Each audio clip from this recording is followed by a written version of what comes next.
Would you open your Bibles, please, to Matthew chapter 17, verse 24. We'll start there this morning. In ancient times, as in our time, it was the ruler of a people who ordered a count, who took a census of those who were his own. But in the Old Testament book of Exodus chapter 30, verses 11 through 16, it is God himself who we find there giving instructions about how to carry out such a count. And who does God count? Who does the ruler of heaven and earth number as the people belonging to him?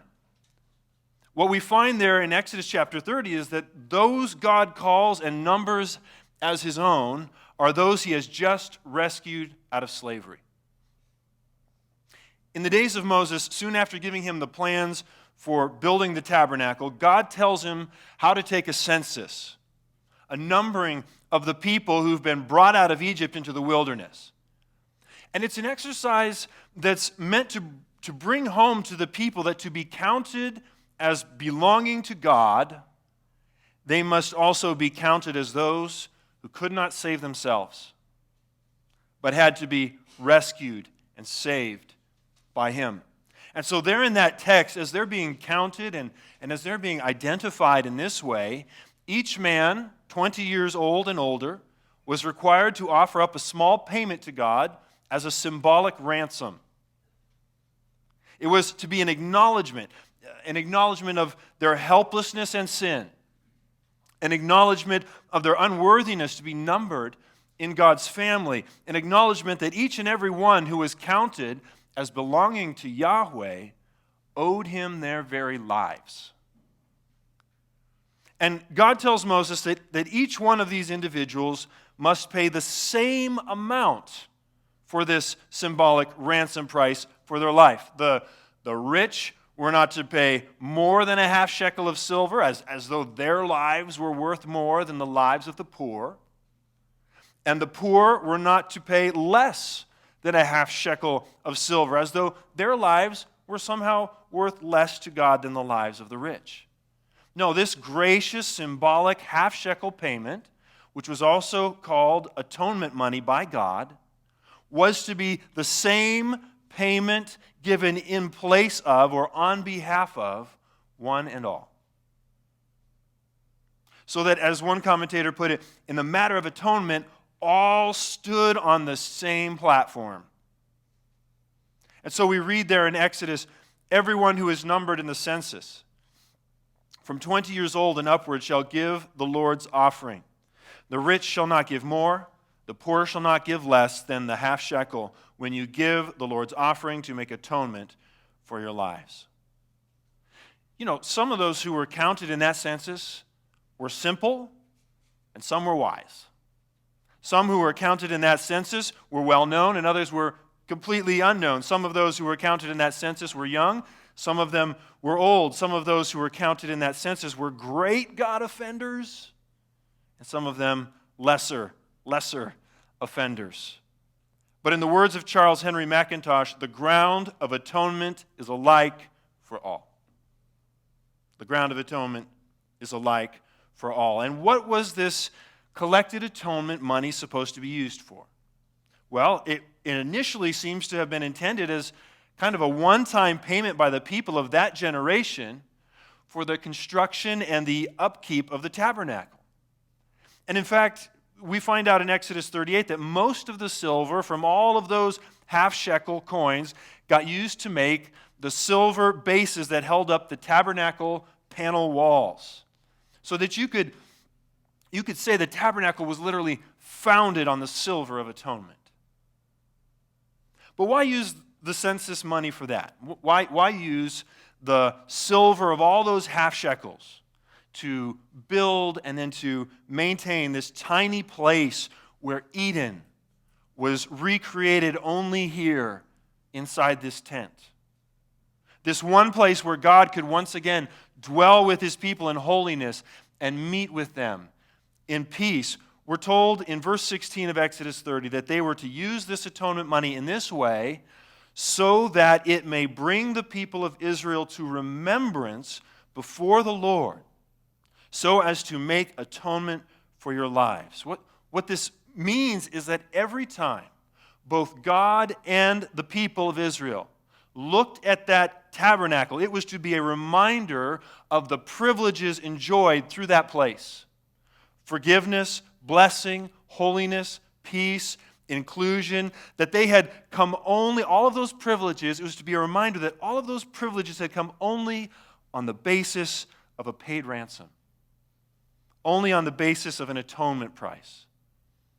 As one commentator put it, the tabernacle was to be a constant reminder to both God and the people of Israel that only on the basis of atonement can communion exist between heaven and earth.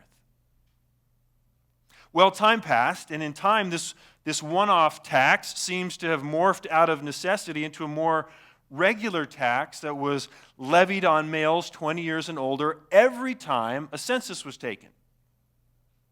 So that it actually began to be referred to as a census tax. And the change made sense. I mean, as one can imagine, after a much larger temple was built to replace the tabernacle, the needs for upkeep and maintenance were also much greater, and so the tax became more frequent. Well, fast forward again many centuries, and we hear about the tax once again in the days after the Jews have returned home from captivity in Babylon. There in the Old Testament book of Nehemiah chapter 10, we read these words among a list of resolutions of the people who have come back. We also take on ourselves the obligation to give yearly a third part of a shekel for the service of the house of our God.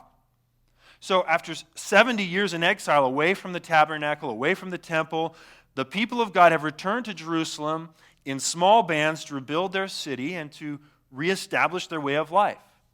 So they first rebuild the temple under Ezra's leadership, and then the walls of the city under the leadership of Nehemiah. And now they're putting back into operation, they're putting back into place such things as the census tax to help maintain the newly rebuilt temple. Only now, instead of taxing men only when there's a census, we're told the tax will now be taken yearly, and that a third part of the shekel will be given for the service of the house of our God. So here it's interesting, instead of a half shekel, the tax has been lowered to a third part of a shekel, probably just because the general poverty of the whole nation, having just come back from exile.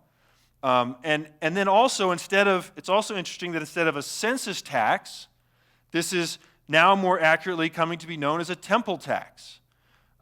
So that most scholars agree, in the words of John Hanna, that this practice became the basis of the later temple tax that became an annual tax in the time of Christ. So that brings us up to our text today. So I want you to know what this tax is that we're talking about. In the time of Christ, the temple tax was again a half shekel contribution that was paid annually into the temple treasury by all adult males every year. This could also be paid in a contemporary monetary equivalent, such as if you didn't have shekels, you could pay in the Greek didrachm or double drachma, or as some of your Bibles say, the 2 drachmas. But the point is, whether paid with a half shekel, or whether paid with 2 drachmas, or whether paid with 2 denarii, the amount of this tax came out to 2 days' wages, and it could be paid in person in Jerusalem or through temple representatives who were sent out to collect this tax in the countryside, which brings us to our text today. Look with me now at verse 24. When they came to Capernaum, the collectors of the 2 drachma tax went up to Peter and said, "Does your teacher not pay the tax?" We saw last time in verse 22 that the disciples were gathering in Galilee. Those disciples with Jesus on the mountain and those disciples who'd stayed behind in the valley were now back as one united group in the staging area of Galilee, and were making their final preparations to journey south into Judean territory. And so it makes sense that this gathering and all these final preparations are being made back in Capernaum, which has been their ministry base of operations in the north for the past few years. But Capernaum, we've said, is a small town. And if you remember, we believe Peter and Andrew's house was almost right across the street from the town synagogue. You may remember me mentioning in another sermon that if you go to visit the ruins of ancient Capernaum today, one of the few identifiable structures you can still see are the ruins of that synagogue. The floor, at least, of that synagogue is the same floor of the original synagogue. And not only that, one of the only other identifiable structures in the ruins of modern-day Capernaum is what most archaeologists believe is the actual remains of St. Peter's house. It's really, really amazing. You can stand there and see with your own eyes how far the walk was from one building to the other. And we said that they're only about 30 yards apart. Well, what that tells me is that it probably didn't take long for the tax collecting representatives from Jerusalem to catch wind of the return of Peter to his home along with his famous rabbi house guest. And so they do what tax collectors do. Even though these aren't tax collectors from Rome, they do what tax collectors do. They spring into action and they come to collect. But they come first to Peter and not to Jesus. Why is that? When they came to Capernaum, the collectors of the 2 drachma tax went up to Peter, the text says. Well, it might just be because Peter is the one hosting Jesus. And so maybe they go to him first as a matter of common courtesy. It is his house. It's Peter's house. It makes sense to go to the one who owns the house. Or maybe they're a bit in awe of Jesus and it feels awkward to go to ask him directly to pay this tax. These aren't necessarily people hostile to Jesus' ministry like the Pharisees. But my hunch is, at the very least, they've come because they're concerned, knowing the really big influence that Jesus has over what others will do. What kind of effect will this teacher have on their collections in this region, given the influence he has over so many followers? And their concerns aren't unfounded. There are other groups in Jesus' day who refused to pay the tax. There were the members of the Qumran community who stubbornly refused to pay the temple tax more than once in a lifetime as a matter of principle. They just wouldn't do it. They weren't going to budge. And so, at the very least, I think these guys come to Peter dreading such a hassle. I think they're hoping that's not going to be the case with Jesus. I think they come with a sneaking suspicion, though, that Jesus might also pose this kind of a problem to their work. And so maybe now they come to Peter for the inside scoop because he's got a reputation for blurting things out that others might not. And so they ask him point blank, WWJD, what will Jesus do? Right? When they come to Capernaum, the collectors of the 2 drachma tax went up to Peter and said, does your teacher not pay the tax? Except that the grammatical structure of their question tells us they're actually asking it in a way that expects or is really trying its best to get an affirmative answer back. It sounds like, it kind of sounds like they're asking this question the same way a very clever and hopeful 5-year-old might ask about getting a cookie, right? The really smart ones don't just say, can I have a cookie? They say, I can have a cookie, right? And so this question would be better stated in English this way. The teacher does pay the tax, doesn't he? They're really wanting an affirmative answer. And what is the answer Peter hastily blurts out? Look at the first part of verse 25. He answers in the affirmative. He says, yes, of course, Peter seems to say. It's almost as if he can't get the words out fast enough. Yes, of course, Jesus pays the tax. We don't want any trouble, guys. He's no traitor. He's a true Jew. He's loyal. The thing is, we're not told if Peter has ever even discussed this with Jesus or not.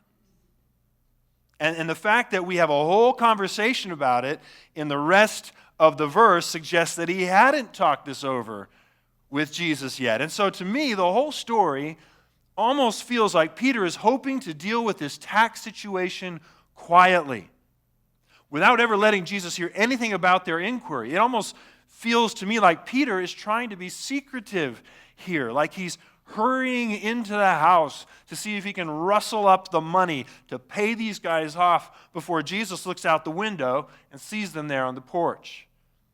But what happens next in verse 25? And when he came into the house, Jesus spoke to him first, saying, "What do you think, Simon? From whom do kings of the earth take toll or tax? From their sons or from others?" As you could say, Simon's busted.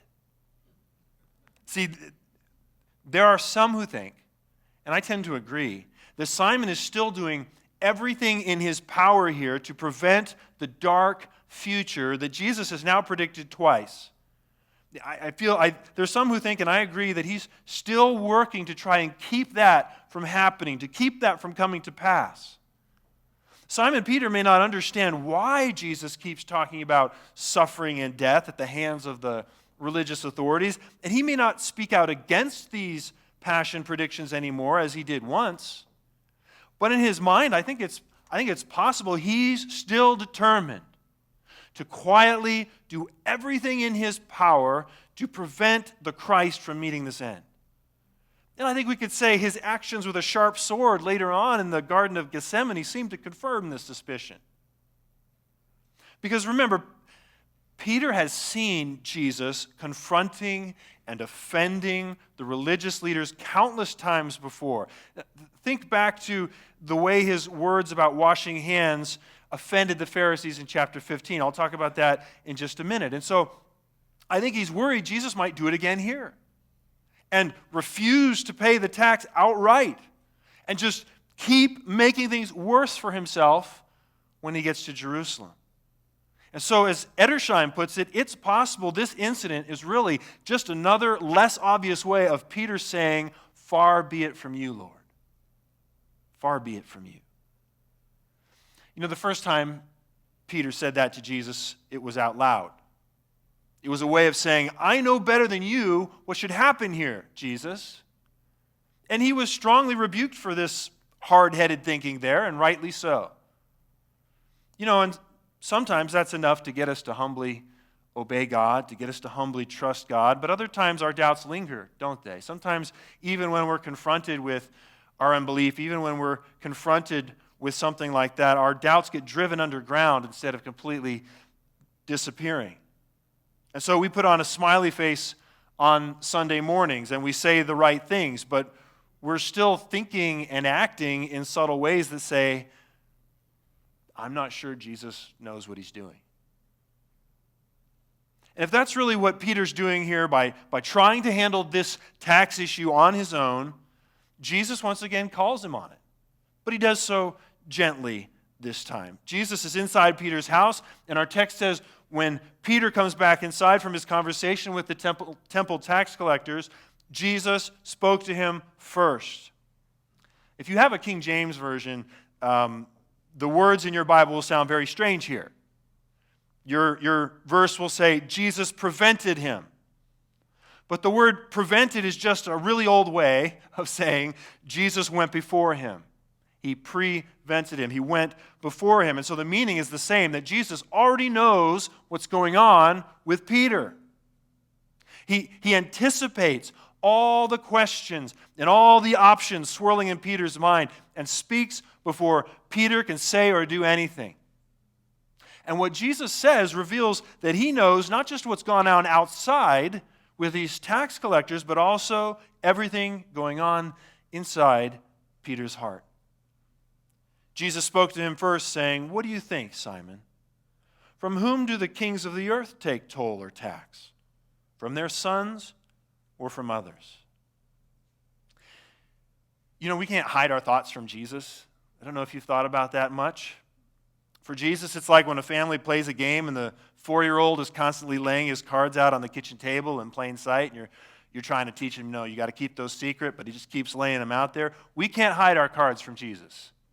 We can't. We can't hide our thoughts. We can't hide our motives. We can't hide our fears. We can't hide our workarounds, our fail-safes, our lean on our own understanding backup plans. We can't hide any of those things from Jesus. All our cards are always on the table and laid bare before his sight.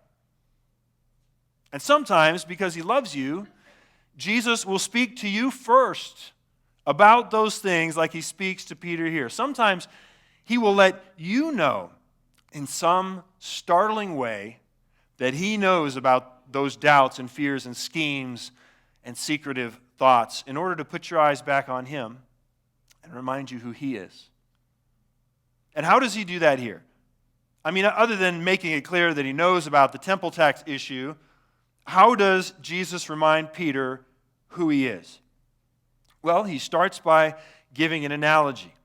What do you think, Peter? He says, from whom do the kings of the earth take toll or tax? From their sons or from others? At this point, Jesus isn't suddenly, this isn't now suddenly becoming a story about the paying of civil taxes. He's just making an analogy about the way taxation works in general. Okay? And so when it comes to earthly kings, Jesus asks, who do they take toll or tribute from? Right? A toll being the duty put on goods and services, a tribute being a tax put on individuals. And so he says, do earthly kings collect toll or tax from their own sons, from their own family, or from those outside the family, from others? It's like asking, if I as a father have a vegetable garden, from whom do I require payment for the enjoyment of those vegetables? From my own sons, from my own family, or from others at the farmer's market? And the obvious answer in both cases is from others. From others. In both cases, sons enjoy freedoms others don't. Which is exactly how we're told Peter answers the question. From others, he says. Look now at verse 26.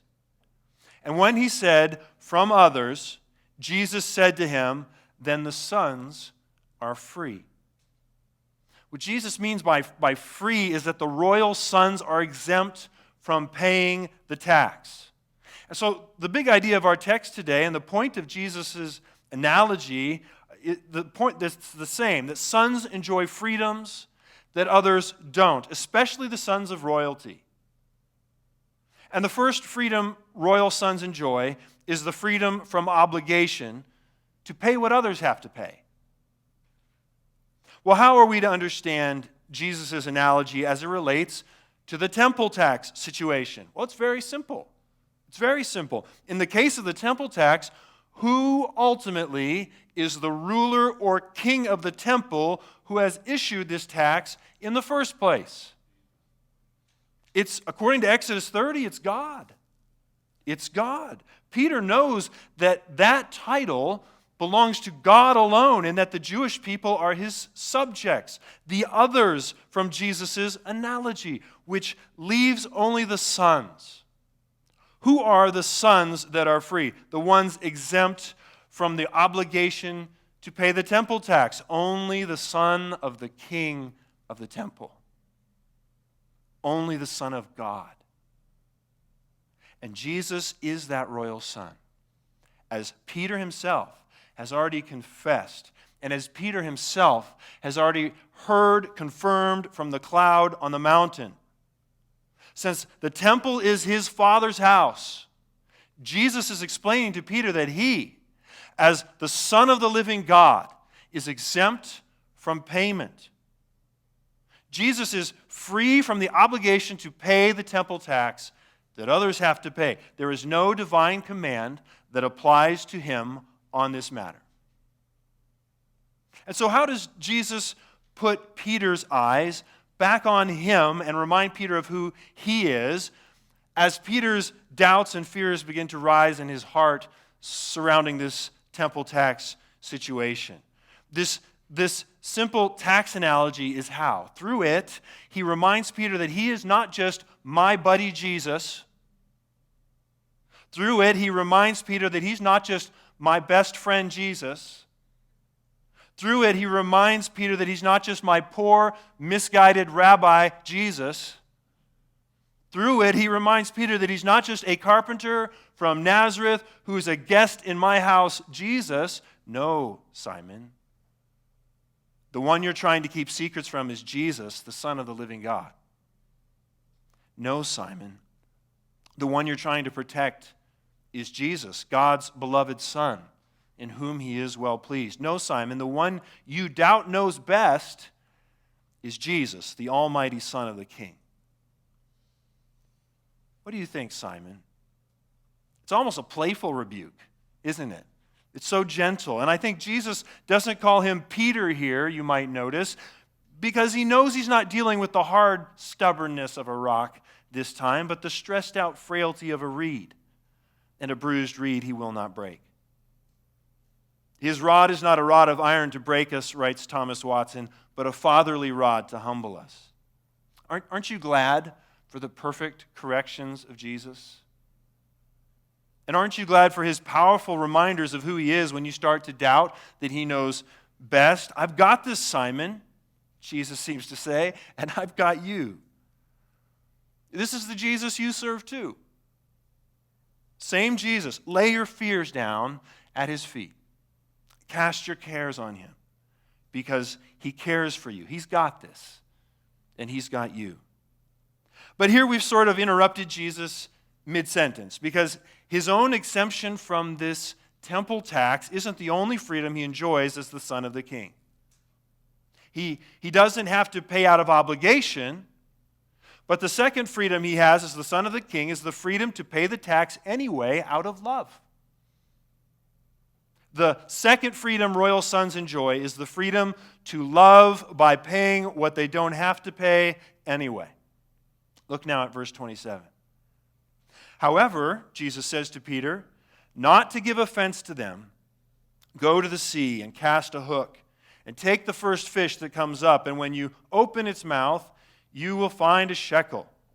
Take that and give it to them for me and for yourself. Now, there's a lot going on there, but there's two main things going on there, and it's this. We have the freedom of Jesus to do something he doesn't have to do, and then we have the miraculous way he does it. Well, let's just start first with the thing Jesus doesn't have to do, but tells Peter he's going to do anyway. Pay the temple tax. The short of it is, Jesus tells Peter he'll pay it. And this can only be a purely loving act for Jesus because Jesus is the only one who doesn't really have to do it. What I mean is that technically speaking, Peter and every other Jewish male over 20 is still obligated to do this under the law. And so for them, it isn't really love. It's more like duty. You know, I don't keep the speed limit because I love highway patrol officers. Sorry, Tom. I keep it because it's the law, and I keep it because I'm obligated to keep it under threat of penalty. And to flip that around in a similar way, the government can't enforce the law and then try to sell it as some grand act of love towards me, a citizen. No, by legislating and enforcing legitimate laws that protect its citizens, the state is likewise just doing its duty. Protecting its citizens is the obligation of the state. But as we've already seen, Jesus isn't obligated to pay this tax, and yet he says he'll do so anyway. Not out of fear or for his own benefit, but with the best interest of others in mind. And that's real love. And I see it as a way of showing love in three directions. I think this isn't in your notes, but I think Jesus is showing his love, first of all, for his Father's house.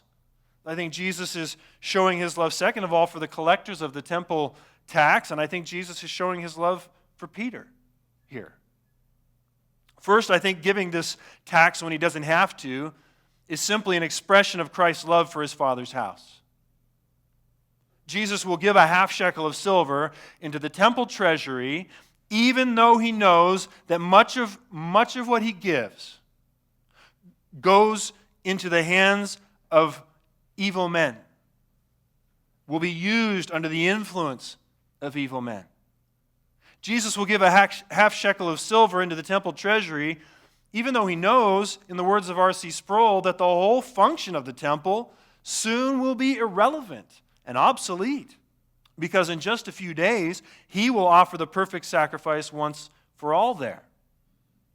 Jesus will give a half shekel of silver into the temple treasury, even though he knows that within the lifetime of that generation, the temple will be leveled by the Romans, so that not a single stone will remain one upon another there. So why does Jesus give it? Because the temple is not the idea or the work of sinful men. It is a gift from God. It is the graciously given picture and promise of his Father's work for the world. And until the day his own body steps into the spotlight on a cross and is lifted up as the true temple, the one the tabernacle and the temple of stone pointed to all along, until then, the one fulfilling all their purposes on a single Friday afternoon, until that day, Jesus knows this picture of promise is still worth supporting. It's still worth giving to. Second, I think Jesus is showing his love for the collectors of the temple tax. You know, the most explicit reason given in our text for why he's paying this tax, he says to Peter, is not to give offense to them. And I believe the them here refers to those taxmen. And so this too is an act of love, because as we're told in 1 Corinthians chapter 13, love does not insist on its own way in matters of true personal freedom, in areas of life where no divine command applies. And as we've seen, for Jesus, in a very unique way as the Son of God, this is one of those areas. He is free to not pay the tax, and he is free to pay the tax. But since he seems to believe not paying will cause unnecessary offense, he chooses to pay it. The word for offense here is a word that literally means to cause to stumble. I think it's a pretty good and vivid word for what can happen when things are going along smoothly in a conversation, or things are going along smoothly in a relationship or in a way of thinking, and then suddenly someone says or does something that disrupts everything. It's like a tree root and a person doesn't see coming on a footpath. You know, you trip, your foot hits that root you didn't see. It's like a speed bump a person doesn't see coming on a fast road. It's a disruption that can jolt you in a different direction. And sometimes, as we've seen already in Jesus' own ministry, such disruptions are absolutely necessary sometimes for the sake of truth, for the sake of obedience to God's word, for the sake of duty to the king, even for the sake of love. For the sake of love, sometimes these disruptions, these offenses are necessary. For instance, we've seen Jesus, as I mentioned already back in chapter 15, just completely unconcerned about giving offense when he disagreed with the Pharisees over the custom of hand washing, and he wouldn't submit to it. So there he doesn't seem worried about causing offense at all. Why was that offense okay? Why was that offense back in chapter 15 even loving? It was okay and it was loving because something fundamental was at stake. What was at stake in that case was the elevation of man's laws to the same level as God's laws. That's what was at stake there. And Jesus wouldn't submit to that. He would rather cause an offense in that case than submit. And Jesus knew that only by jolting the Pharisees in that uncomfortable way would it be possible for them to go in a different direction, the right direction. And we'll have to give offense in many similar necessary ways today as well. There are some necessary ways we still have to give offense. We've been talking about this, during several recent sermons and in some of your recent newsletters when it comes to things like affirming gay marriage or affirming the wrong personal pronouns, for example. We too will have to gently but firmly refuse to submit. Not because we hate someone, not because we want to bring harm to them, but because these modern customs represent defiant challenges both to God's law and to God's gospel. And to submit to them is to allow people to keep driving smoothly down a highway towards destruction. Which means that in those cases, giving offense is absolutely necessary. In those cases, giving offense is the greatest act of love, because it is only love that will throw itself on a highway to hell in order to be a speed bump that might, by the grace of God, jolt someone into going a different direction. Does that make sense?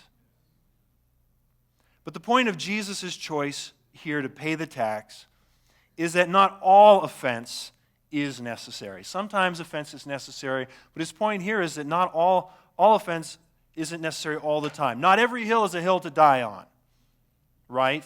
Not every smooth road is a road that needs a speed bump. What if my wife comes to me this afternoon and she asks me to wash the dishes? Well, there's no divine command in Scripture that says I have to wash dishes on a Sunday afternoon. So technically speaking, I'm free to do something else. Now, it's true, I understand that in an overarching way I have all sorts of duties as a husband to my wife, and that there are also many things I'll do under threat of penalty.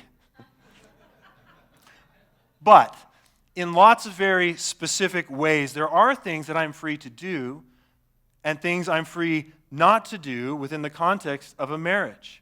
The point being, what does love do in such instances of freedom, especially when indulging in that freedom might cause unnecessary speed bumps?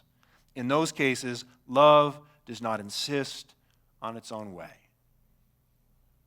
What would have happened if Jesus had stuck to his privilege as a son, the son of the king, the son of the temple's king, and refused to pay this tax? Well, best case scenario, these tax collectors who may have come in sincerity, these tax collectors who may have come curious about Jesus and his ministry, best case scenario, they would have been jolted into a different direction by his actions. They don't understand his unique rights in this case. They don't know what Peter knows, so they might have been turned off by what they perceived as pettiness, or turned off by what they perceived as a rejection of all the temple stood for, or turned off by what they perceived as his willingness to put them in a tough spot with their bosses. Worst case scenario, his refusal and the prejudice it generated against him might have jolted the whole messianic timeline into a different direction. Who knows?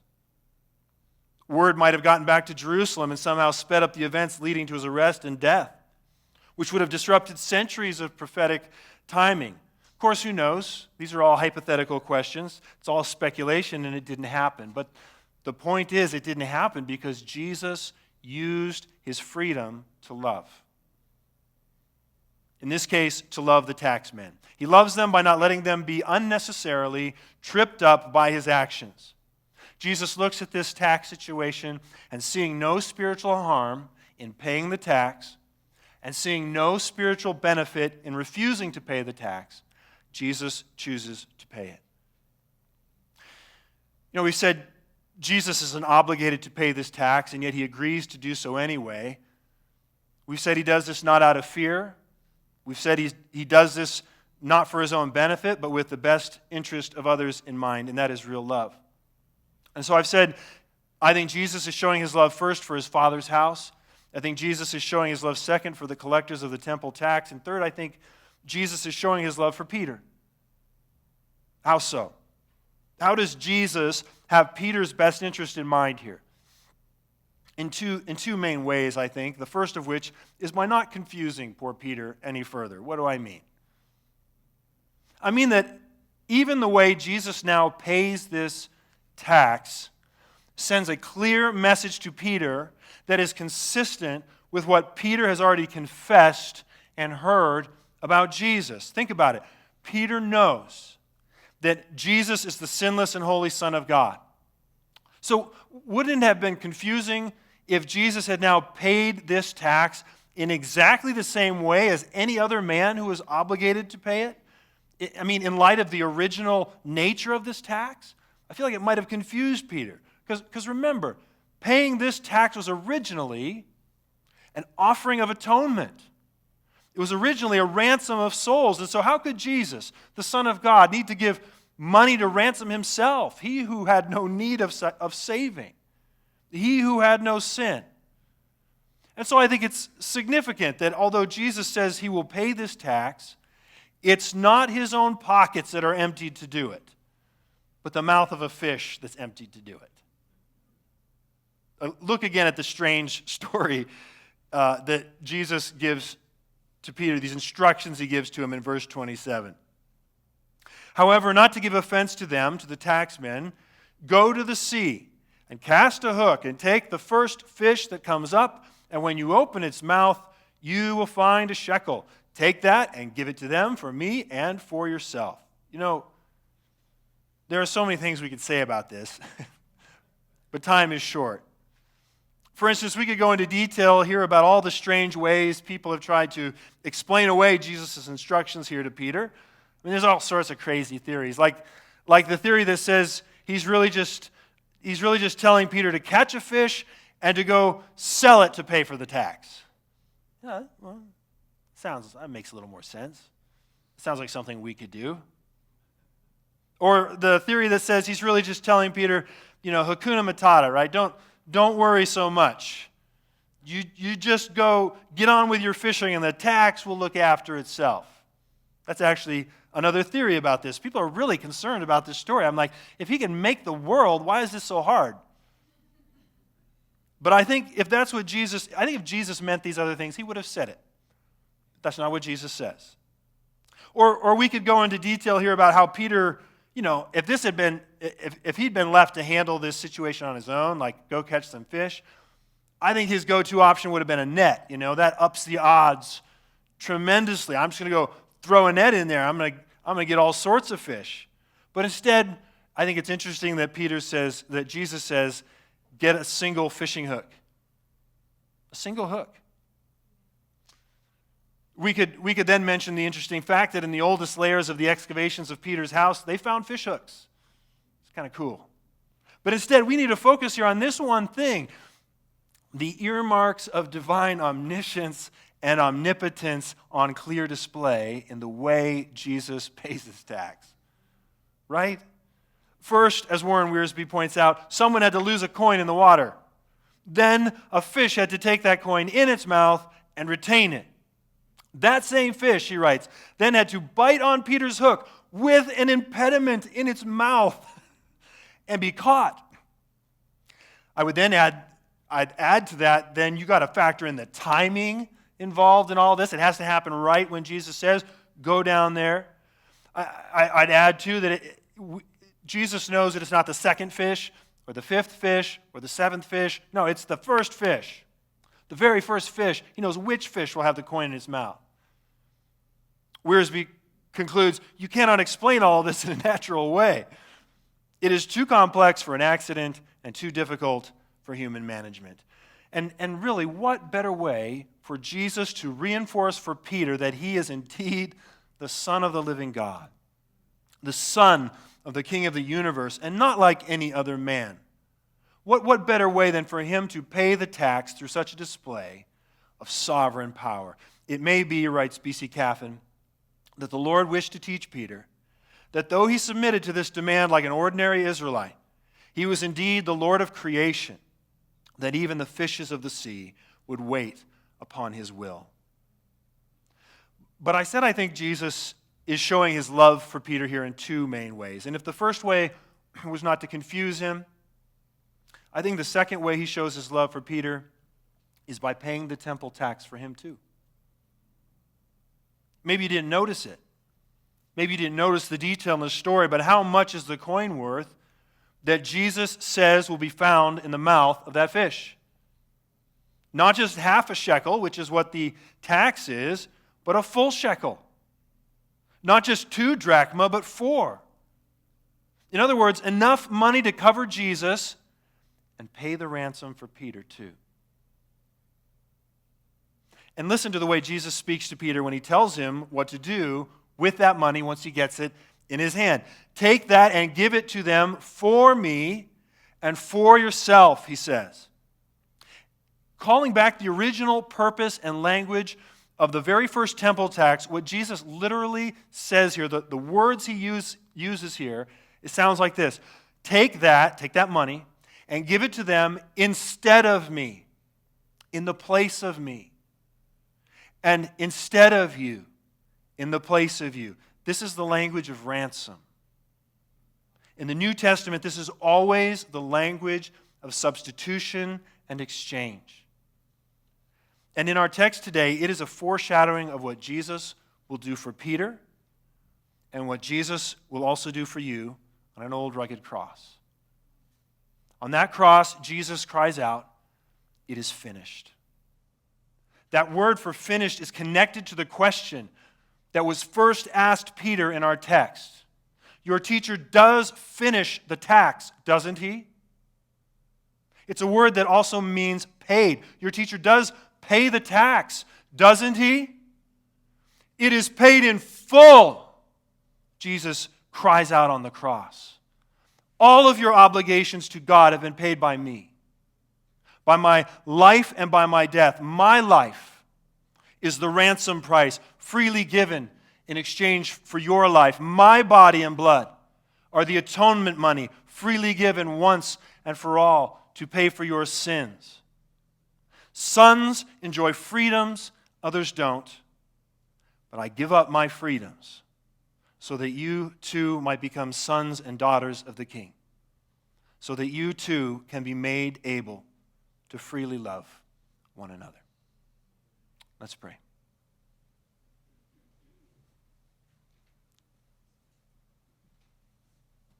Father God, as we sang this morning, Lord, we are your children.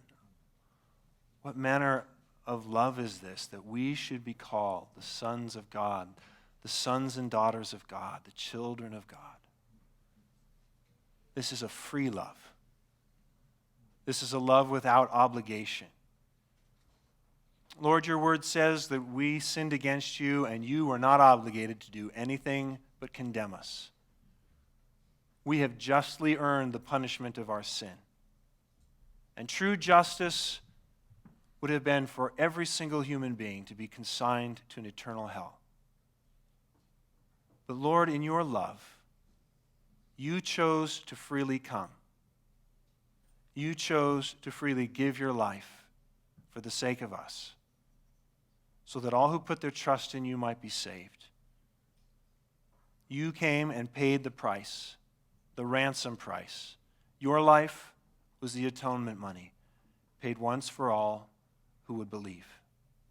And we thank you for that. In Jesus' name, amen.